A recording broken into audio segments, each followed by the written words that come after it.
네, 오늘은 출애굽기 34장 1절에서 9절 말씀 본문으로 변하는 세상 변치 않는 복음, 변하는 세상 변치 않는 복음, 이런 제목으로 말씀 전하겠습니다. 우리가 사는 세상은 끊임없이 움직이고 있죠. 마치 강물이 쉼없이 흐르는 것처럼 이 시대도 과거의 모습에 그대로 머물러 있는 일이 없습니다. 한 시대를 지배하고 있던 것들이 이제는 낡은 이야기가 되어서 밀려나고, 견고해 보이던 그 거대한 빌딩들도 시간이 지나면 금이 가곤 합니다. 일례로 여러분, 1962년에 어떤 일이 있었는지 기억하시나요? 세계 속에도 커다란 역사적 사건들이 많이 있었고, 한국 안에서도 그런 일들이 있었는데요. 미국과 소련 간의 쿠바 미사일 위기가 발생을 해서 전 세계가 핵 전쟁의 위협 앞에 극도로 긴장감을 겪기도 했고, 영국 출신의 그룹인 비틀즈가 첫 번째 싱글 앨범을 발매를 해가지고 음악 역사에 아주 새로운 획기적인 일을 만들기도 했습니다. 우주 탐사에서는 존 글렌이라고 하는 비행사가 지구 궤도를 비행을 하면서 새로운 우주 시대를 열었습니다. 한편 같은 해에 한국은 제1차 경제개발 5개년 계획을 시작을 하면서 산업화의 기틀을 닦았고, 또 사회 전반에 걸쳐서는 대대적인 화폐 개혁을 통해 이 불안과 기대가 교차하는 그런 시간이었습니다. 세상이 이처럼 격동하던 그 한 해에 우리에게는 어쩌면 더 중요한 일이 있었습니다. 바로 안산제일교회가 세워지는 해가 1962년이었습니다. 1962년 12월 20일에 진흥교회로 시작을 해서 1967년에는 신흥장로교회로, 1974년에는 고잔교회로, 1979년에는 반월제일교회로, 그리고 1986년에는 안산제일교회로 이름이 바뀌었습니다. 그러나 세상이 변하든 경제가 변하든 흔들리지 않는 영원한 진리를 붙잡고 있는 신앙 공동체에는 변함이 없어요. 그게 1962년에 시작을 했습니다. 오늘이 교회 창립 기념 주일은 아닙니다. 그러나 이 역사의 뿌리를 되돌아보면서 우리가 질문을 던집니다. 세상이 너무 빠르게 변하잖아요. 세상이 너무나 급변하는 가운데 과연 우리가 붙들어야 될 불변의 진리라는 것은 있을까? 그리고 그 불변의 진리가 하나님이라면 이 하나님은 도대체 어떤 분인가? 이에 대한 질문, 그리고 답을 좀 찾아보려고 합니다. 그게 오늘 우리가 출애굽기 34장 본문을 통해서 발견해 보고자 하는 내용입니다. 이 본문을 이해하려고 하면은 그 배경이 또 이해가 될 필요가 있습니다. 이스라엘 백성이 모세가 시내산에 올라가서 하나님을 만나고 십계명과 율법을 받고 있는 동안에 산 아래에서 금송아지를 만들고 우상을 숭배했습니다. 하나님과의 언약을 깨뜨렸습니다. 모세는 돌판을 들고 내려오다가 이스라엘이 금송아지 주변에서 춤추고 있는 모습을 보고 너무 화가 나서 돌판을 깨뜨려 버렸습니다. 하나님의 언약, 그리고 이스라엘과 맺었던 관계가 파탄났다는 상징적 행동입니다. 이스라엘의 금송아지 사건은 단순한 실수가 아닙니다. 하나님과의 약속이 깨어진 자리입니다. 마치 두 마음이 어긋나면서 금이 가는 것처럼 관계 자체가 산산조각 나버린 겁니다. 모세가 돌판을 깨뜨렸을 때 돌 조각이 바닥에 흩어지는 것처럼 하나님과 이스라엘 사이의 언약도 이리저리 흩어져 버렸습니다. 바로 그 순간에 모세가 하나님께 중보 기도를 올립니다. 단순히 용서해달라라는 요청이 아니라 하나님의 마음을 다시 얻고 싶은 간절한 부르짖음이었습니다. 모세는 회막으로 올라가서 하나님께 간청합니다. 하나님의 임재가 이스라엘 백성들과 다시 함께 하기를 간절히 원하는 기도였습니다. 33장 13절, 내가 참으로 주의 목전에 은총을 입었사오면 원하건대 주의 길을 내게 보이사 내게 주를 알리시고 나로 주의 목전에 은총을 입게 하시며 이 족속을 주의 백성으로 여기소서. 이 족속을 주의 백성으로 여기소서. 이러한 간청과 함께 모세는 궁극적으로 이런 요청을 하나님께 드립니다. 원하건대 주의 영광을 내게 보이소서. 주의 영광을 보여달라라는 것은 지금 겉으로 드러난 이 하나님의 분노, 하나님의 화, 그 이면에 있는 하나님의 본질을 보여달라는 겁니다. 하나님의 본질이 무엇인지, 이스라엘을 향한 하나님의 본 마음이 무엇인지 그걸 자신에게 보여달라, 그 증거를 요청했습니다. 하나님께서는 모세의 요청에 응답을 하시는데, 다만 하나님의 영광을, 하나님의 얼굴을 대면하는 것은 불가능하다 말씀하십니다. 그래서 모세를 바위 틈에 숨기시고 지나가시면서 놀라운 약속으로 응답을 하십니다. 내가 내 모든 선한 것을 네 앞으로 지나가게 하고 여호와의 이름을 네 앞에 선포하리라. 하나님께서는 이 영광이라고 하는 것이 내리는 번개도 아니고 천둥 소리도 아니고 무슨 전능함이나 권능이 아니라 하나님의 선하심이라고 말씀하십니다. 하나님의 영광은 하나님의 선하심이라는 겁니다. 그리고 이것이 구체화되는 말씀이 오늘 본문입니다. 출애굽기 34장 1절에서 4절에 하나님께서 모세에게 새 돌판을 만들어라 명령을 하십니다. 이 새 돌판은 이스라엘이 언약을 깨뜨렸지만 그럼에도 불구하고 하나님께서 이 관계를 회복하시겠다라는 증표입니다. 처음에 돌판은 하나님께서 홀로 다듬으셨고 직접 새기셨습니다. 그런데 이 두 번째 돌판은 모세에게 준비하라라고 말씀을 하십니다. 이게 뭘 말하는 거겠습니까? 우리가 죄로 인해 하나님에게서 멀어졌을 때 하나님은 용서하실 준비가 다 되어 있는데, 이 회복의 과정 가운데 우리도 책임 있는 행동이 필요함을 가르칩니다. 하나님께서는 파괴된 관계를 당연히 회복시키려고 하시는데, 이 회복의 과정에 저와 여러분도 참여해야 된다라는 것을 일러주는 겁니다. 그리고 마침내 이제 하나님께서 모세 앞을 지나가시면서 자기의 이름을 이렇게 선포하십니다. 너무 중요한 말씀인데요, 함께 읽어보시겠습니다. 시작.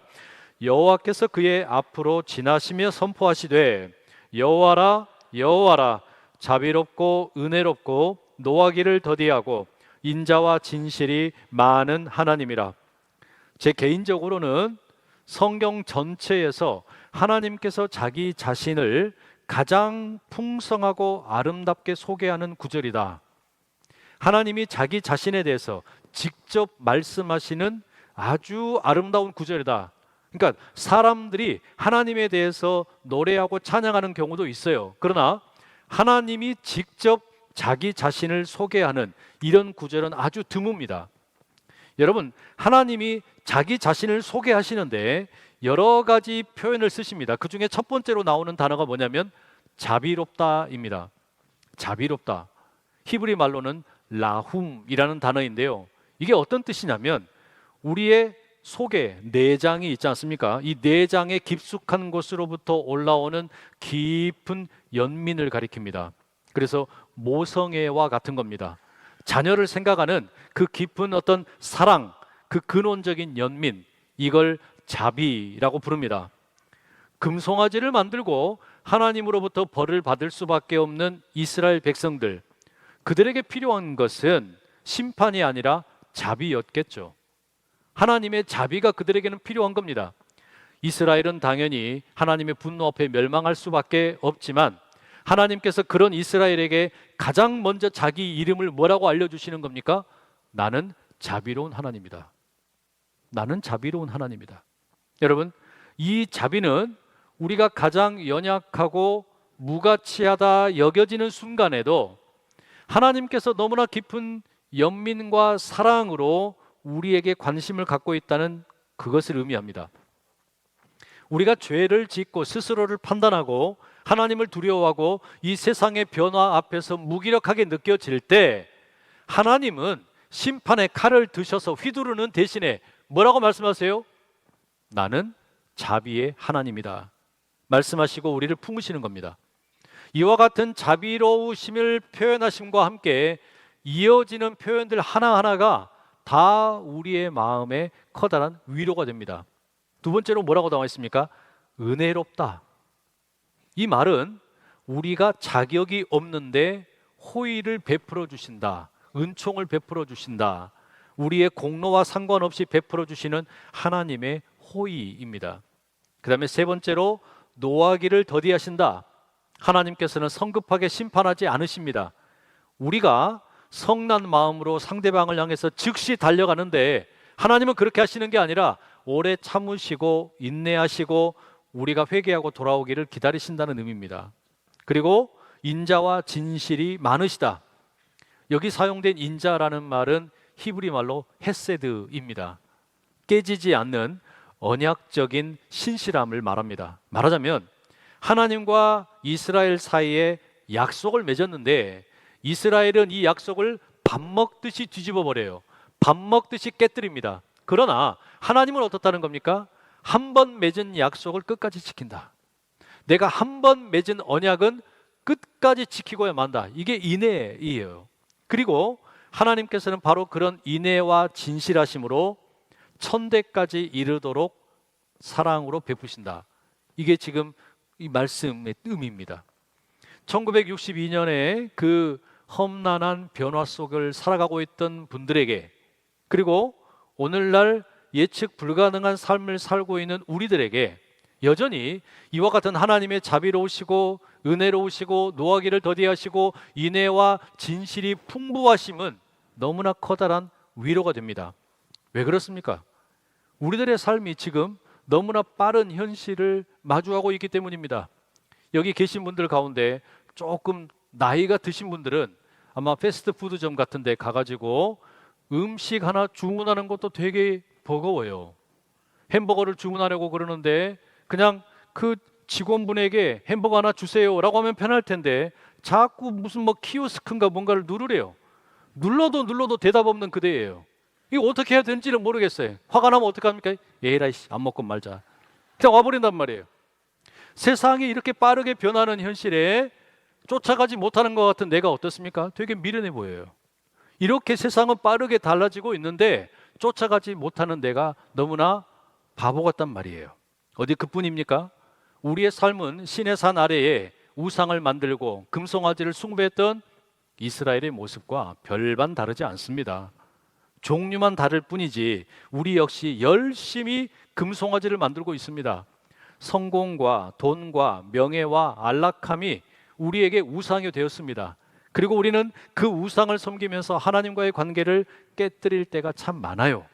특별히 우리는 이 비교 의식 속에 시달리는 그런 현실을 삽니다. 옛날에는 좀 멀리 떨어져 살기도 했고 농사를 지으며 살기도 했고 그래서 별로 비교할 일이 그렇게 많지 않았을 수도 있어요. 그런데 지금은 다 한 군데 몰려 살지, 아파트에서 같이 살지, 그냥 한꺼번에 이렇게 살다 보니까 또 남의 집 사정 모르는 것 같지만 다 알아요. 그럼 어떻습니까? 비교를 해가지고 상대방이 나보다 더 잘나 보이면 괜히 위축되고 내가 너무나 못나 보이고, 내가 상대방보다 조금만 더 잘난 것 같으면 그게 그냥 기세등등 해가지고 그냥 금세 교만해지고. 여러분, 우리는 그렇게 자기 자신을 성과를 통해 증명하려고 그러고 비교하려고 그러고 그걸 통해 다른 사람을 깎아내리고 나는 높이려고 그러고 이런 못된 시대를 살고 있어요. 신앙생활도 마찬가지입니다. 교회를 다니지만 우리의 믿음 생활이 마치 편의점처럼 소비하는 시대를 살고 있어요. 편의점에 가서 내가 먹고 싶은 걸 골라 먹듯이 우리의 신앙생활 역시 그저 편리하게 인스턴트식으로 즐기는 그런 신앙생활의 시대가 되어버렸다는 이야기입니다. 그런데 중요한 건 뭐냐면요, 이렇게 빠르게 변하는 세상에 점점 우상의 숭배에 익숙해져가는 우리에게 하나님께서는 뭐라고 말씀하시는 겁니까? 나는 자비롭다. 나는 은혜가 넘치는 하나님이다. 노하기를 더디한다. 자격 없는 자에게 호의를 베풀고 은혜를 베푼다. 여러분, 이 깨지지 않는 인애와 진실로 우리를 대신하신다는 그 하나님의 은총, 이게 왜 우리에게 필요하지 않겠습니까? 하나님은 우리에게 분노가 아니라 오래 참으심으로, 정죄가 아니라 은혜로, 조건이 아니라 언약적인 사랑으로 다가오십니다. 그래서 하나님의 본심은 언제나 저는 딱 한 문장이라고 생각을 해요. 나는 너를 오래 기다려왔다. 내가 너를 오래오래 기다려왔다. 여러분, 그게 우리 하나님의 마음이에요. 하나님의 가장 깊은 이 본심은 뭐냐? 저와 여러분을 향한 하나님의 마음은 깊은 그 사랑 가운데 우리를 기다리고 계신다는 말입니다. 말씀드린 것처럼 이와 같은 하나님의 자비와 사랑은 무한합니다. 천대 만대까지 이른다고 말씀을 하시는 거예요. 그런데 그 6절의 말씀에 이어지는 7절 하반절 말씀이 우리가 쉽게 넘길 수 없는 대단히 불편한 진리를 제시합니다. 우리 함께 읽어보시겠습니다. 시작. 인자를 천대까지 베풀며 악과 과실과 죄를 용서하리라. 그러나 벌을 면제하지는 아니하고 아버지의 악행을 자손 3, 4대까지 보응하리라. 분명히 앞에서 하나님께서는 사랑과 용서로 우리 가운데 다가오시겠다 말씀하셨는데, 이 7절 뒷부분에 보니까 그러나 죄와 벌을 면제하지는 않겠다. 불편해져요. 게다가 그 뒤에 이어지는 표현이 더 충격적입니다. 아버지의 악행을 자손 3, 4대까지 보응하겠다. 그러니까 아버지가 죄를 지었으면 그 죄의 벌을 자손 3대, 4대에 이르기까지 다 벌을 하겠다라는 말씀입니다. 너무 불편하잖아요. 바로 앞에서는 뭐라 그러셨어요? 내가 누구냐? 나는 자비롭고 은혜롭고 노하기를 더디하고 인애와 진실이 풍부하고 이 사랑을 천대만대까지 베풀겠노라 라고 하셨잖아요. 아니 그래놓고 왜 불과 한 문장도 안 넘어갔는데 그러나 아버지가 죄를 지으면 그 죄의 벌을 자손 3대 4대까지 잡아다가 쥐잡듯이 내가 때려잡겠다, 이러면 되냐고요.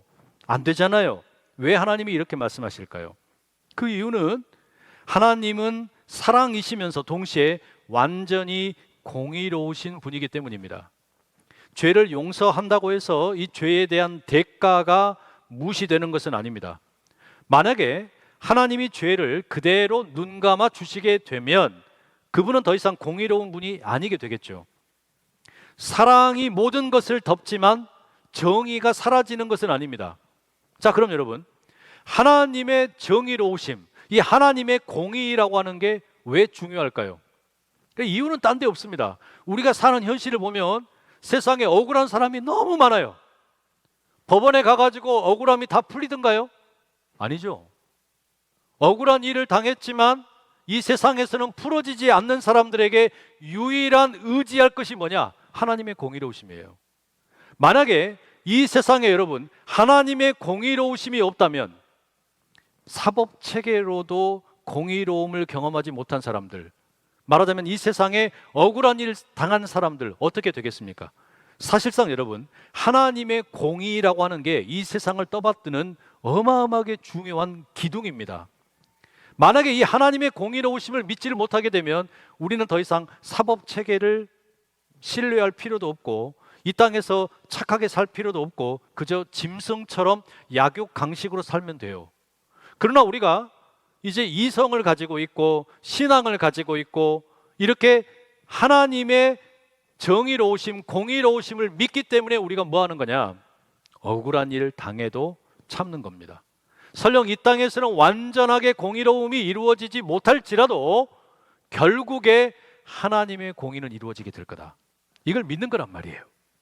자, 그러면 다시 돌아가서 하나님의 사랑과 하나님의 공의는 액면 그대로 보면 충돌을 일으키는 것 같아요. 분명히 하나님은 사랑이신데 천대 만대까지 죄인을 용서하신다고 했는데 그런데 죄의 대가를 지불해야 된다는 겁니다. 하나님은 공의로우시다는 겁니다. 이 사랑과 공의의 충돌, 이거 도대체 어떻게 풀 수 있겠습니까? 다른 방법이 없어요. 이걸 푸는 유일한 길이 바로 예수 그리스도의 십자가입니다. 자비와 공의의 모순은 예수 그리스도 안에서 해답을 발견합니다. 사도 바울이 로마서에서 하나님의 이와 같은 충돌하는 속성이 그리스도 안에서 화해되었다라고 증언합니다. 로마서 3장 25절과 26절입니다. 이 예수를 하나님이 그의 피로써 믿음으로 말미암는 화목 제물로 세우셨으니 이는 하나님께서 길이 참으시는 중에 전에 지은 죄를 간과하심으로 자기의 의로우심을 나타내려 하심이니 곧 이때에 자기의 의로우심을 나타내사 자기도 의로우시며 또한 예수 믿는 자를 의롭다 하려 하심이라. 예수님에게 죄를 전가시켜서 하나님의 공의로우심도 증명이 되고 동시에 우리도 예수 믿는 우리도 의롭게 만들겠다라는 겁니다. 다시 말하면 하나님께서는 죄를 심판하셔야만 했고 심판을 하셨습니다. 다만 그 심판을 원래 죄에 대한 심판을 받아야 할 우리가 아니라 예수님에게 전가시킨 겁니다. 이게 화목제물이라는 말의 의미예요. 화목제물, 대신해서 진노를 받으셔서 예수 그리스도가 화목제물 되심으로 하나님의 공의가 만족되고, 이 공의를 통해 이제 우리는 사랑과 용서를 전달받게 되었다는 이야기입니다. 그래서 십자가가 중요해요. 이 십자가가 복음이에요. 이 십자가는 하나님의 자비와 공의가 서로를 향하여 뛰어올라서 정확하게 만나는 자리입니다. 하나님은 죄를 심판하셨어요. 죄를 심판 안 하신 게 아니라 죄를 심판하시는데, 우리를 향하여 죄의 벌을 내리시는 게 아니라 아들 예수 그리스도를 벌하심으로 우리의 공의를 이루셨다는 이야기입니다. 요한복음 8장에 보면 음행 중에 잡힌 여자를 예수님 앞에 데려오는 이야기가 나옵니다. 서기관들과 바리새인들이 이 여인을 예수님 앞에 놓고 질문을 합니다. 예수님, 모세의 율법에 따르자면 이런 여자는 돌로 쳐서 죽이라고 했는데 예수님은 어떻게 하시겠습니까? 이것은 하나님의 사랑과 공의, 그 둘 사이에서 하나를 선택하라라는 함정 질문입니다. 그때 예수님께서 손가락으로 땅에다가 무언가 글을 쓰시더니 이렇게 말씀하셨어요. 너희 중에 죄 없는 자가 먼저 돌로 쳐라. 너희 중에 죄 없는 자가 먼저 돌로 쳐라. 그랬더니요, 아주 살기등등한 얼굴로 돌멩이를 들고 여인을 내려치려 준비하고 있던 바리새인들, 서기관들, 그리고 구경꾼들, 양심의 가책을 느끼고 한 명, 두 명 다 떠나갔습니다. 이 장면을 가장 가까이에서 목격했던 제자가 있습니다. 사도 요한입니다. 그는 예수님의 십자가를 목격했고 3일 만에 주님이 부활하신 것도 보게 되었습니다. 그리고 훗날 요한 1서 편지를 쓰면서 하나님이 우리를 구원하시는 이유, 그것이 다름 아닌 사랑 때문이다 라고 확증을 합니다. 요한 1서 4장 10절, 사랑은 여기 있으니 우리가 하나님을 사랑하는 것이 아니요 하나님이 우리를 사랑하사 우리 죄를 속하기 위하여 화목제물로 그 아들을 보내셨습니다. 이게 십자가라는 이야기예요. 그래서 십자가는 여러분, 하나님의 자비의 깊이와 공의의 완벽함이 만나는 장소입니다. 하나님의 사랑이 말뿐이 아닌 행동으로 증명되는 증거입니다. 골고다 언덕의 십자가, 바로 그 자리에서 자비는 예수님의 물과 피가 한 방울도 남김없이 쏟아짐으로 증명이 되고, 공의는 그곳에서 눈 하나 깜빡임 없이 집행됨으로 증명이 됩니다.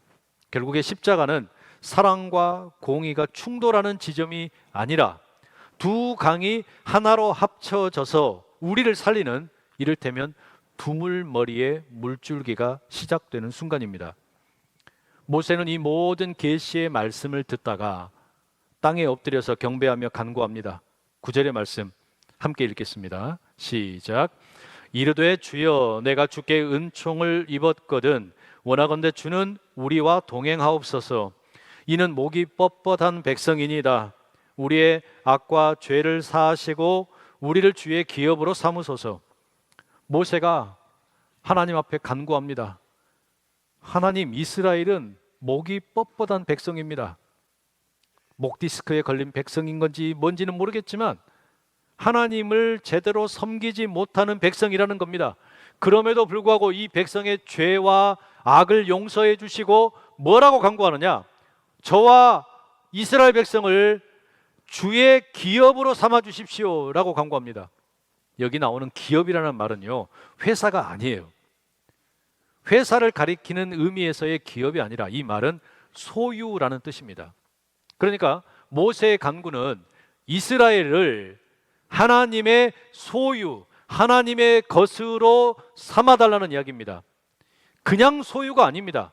쓰다가 버리는 그런 일회용품이 아니라 이 소유라는 것은 사실상 보배로 여겨달라는 겁니다. 우리가 그냥 버려지는 존재가 아니라 하나님의 것으로, 하나님의 소유로, 하나님의 보물로 변화되게 도와주십시오. 이걸 간청을 하는 겁니다. 여러분, 이 모세의 간구가 응답이 되었을까요? 모세가 죽기 직전에 유언처럼 설교를 합니다. 젖과 꿀이 흐르는 땅 가나안을 앞에 두고 자기는 들어가지 못하는데 저 가나안 땅에 들어가야 될 이스라엘 백성들에게 마지막으로 고별 설교를 합니다. 그게 신명기 말씀입니다. 신명기의 말씀 가운데 모세가 이스라엘 백성들에게 눈물로 호소를 합니다. 너희들이 저 땅에 들어가게 될 텐데 우상을 버려라. 우상을 섬기지 말아라. 저 40년 전에 시내산 아래에서 금송아지 섬겼던 것처럼 그런 우상을 섬기지 말아라. 왜 이렇게 이야기하느냐? 신명기 7장 6절에 이렇게 밝힙니다. 당신들은 주 당신들의 하나님의 거룩한 백성이요 주 당신들의 하나님이 땅 위에 많은 백성 가운데서 선택하셔서 자기의 보배로 삼으신 백성이기 때문입니다. 무슨 말이에요? 모세의 기도가 응답됐다는 이야기입니다. 주님, 저와 이스라엘 백성들을 하나님의 소유 삼아 주십시오. 하나님의 보물 되게 해 주십시오. 간절히 구했는데 하나님께서 거기에 응답을 해 주신 거예요. 알겠다. 그래, 내가 이스라엘을 나의 보물로 나의 소유로 삼겠다. 그래서 출애굽기 34장 모세가 간구했던 것처럼 이제 이스라엘은 하나님의 소유가 되고 하나님의 보물이 되었으니 그러니 저 젖과 꿀이 흐르는 땅 들어가거든 풍요로움의 노예 되지 말고 바알의 노예 되지 말고 아세라의 노예 되지 말고 하나님만 섬겨라. 왜냐? 너희들은 하나님의 소유니까, 너희들은 하나님의 보물이니까 이 사실을 잊지 마라 말씀드리는 겁니다. 여러분, 이렇게 보면 하나님께서는 우리의 실패, 심지어 우상을 숭배하는 실패마저도 보물로 만드시는 분이에요. 그렇지 않습니까? 이스라엘이 금송아지를 만들고 우상을 숭배했던 그 너무나 커다란 죄악인데 이것마저도 뭘로 바꾸고 계시는 겁니까? 이스라엘을 하나님의 소유와 보물로 바꾸시는 겁니다. 우리를 버려진 돌처럼 아무데나 나뒹굴게 내버려 두시는 게 아니라 그 돌무더기 하나하나를 취하셔서 가슴에 품고 새로운 생명으로 변화시키시는 겁니다.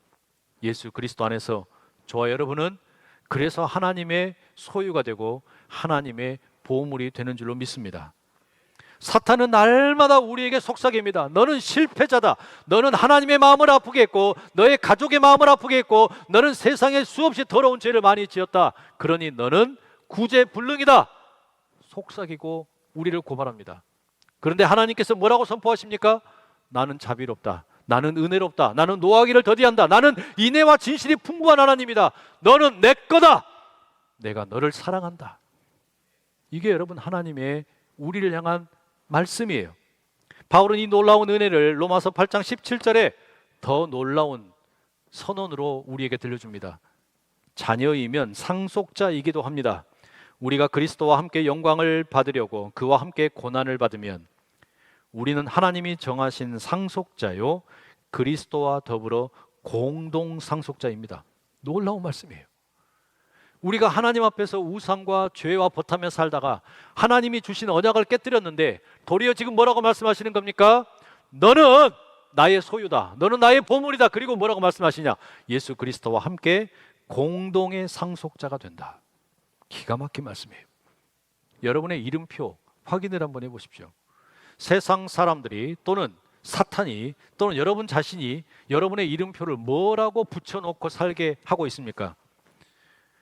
실패자, 무가치한 자, 쓸모없는 인생, 구제불능, 이와 같은 이름표를 달고 있는 분들 있죠.